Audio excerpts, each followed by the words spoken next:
Who has a stronger claim to the land historically known as Canaan, now modern-day Israel and Palestine? This question lies at the heart of one of the world's most enduring and complex conflicts. While political and religious narratives often dominate the conversation, examining the issue through the lens of historical facts and logic provides a clearer perspective. To understand the answer to the question, we must first look closer at what historians and biblical scholars agree to be the first known people in the area now known as Palestine and Israel. By tracing the history of the land and its inhabitants, we aim to answer this question fairly and objectively. The ancient history of the land.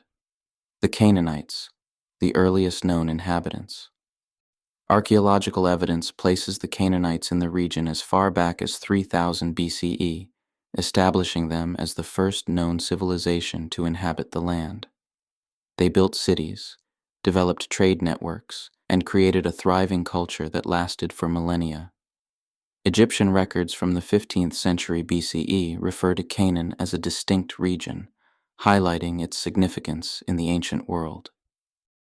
The Israelites, according to the biblical narrative, did not arrive in Canaan until much later. Abraham, often regarded as the founder of the Jewish religion, is said to have migrated from Ur in Mesopotamia, modern-day Iraq, located approximately 1,000 miles from Canaan, around 2000 BCE. Long before the Israelites ever existed, the founder of their religion originated far from the land he later claimed based on what he believed to be divine revelation. The Bible describes his journey to Canaan and a divine promise that the land would belong to his descendants. The name Israel itself originates from the biblical story of Jacob, Abraham's grandson, who is said to have wrestled with a mysterious figure, interpreted as God or an angel, in the dark. After this event, he was renamed Israel, meaning one who struggles with God. This event is dated to around 1900 BCE, according to biblical tradition. These stories form the basis of the Israelite identity but highlight their much later historical emergence compared to the native Canaanites. How Judaism and the Israelites claimed the land. The biblical promise. The Bible recounts a covenant between God and Abraham, in which God promises the land of Canaan to Abraham's descendants. This covenant is central to Jewish tradition, but lacks external historical corroboration. Centuries later, the Israelites' claim to the land was solidified through the narrative of the conquest of Canaan under Joshua, described in biblical texts as occurring around 1200 BCE. This narrative, while significant within Jewish tradition, is understood by historians and biblical scholars as largely theological rather than historical. The timeline it presents underscores how much later the Israelites entered the region compared to its native inhabitants. A critical look at religious claims. While the biblical promise is meaningful within the context of faith, it does not constitute a historical or legal justification for land ownership. Claims rooted in divine mandates would be considered untenable in any modern legal or ethical framework. If a similar claim were made today, such as an individual declaring a land promised by God, it would be dismissed outright. The formation of the State of Israel. The modern State of Israel was established in 1948 following a United Nations resolution to partition Palestine into separate Jewish and Arab states. This decision, however, was made without the consent of the Palestinian people, whose land and lives were directly impacted.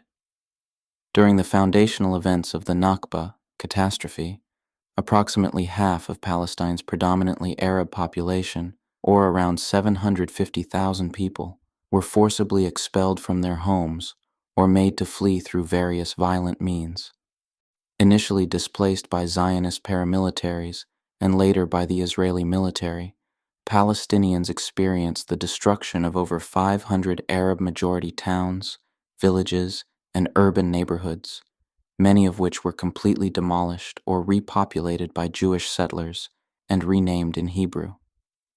Additionally, tactics such as biological warfare were employed, including the poisoning of village wells to drive out Palestinians.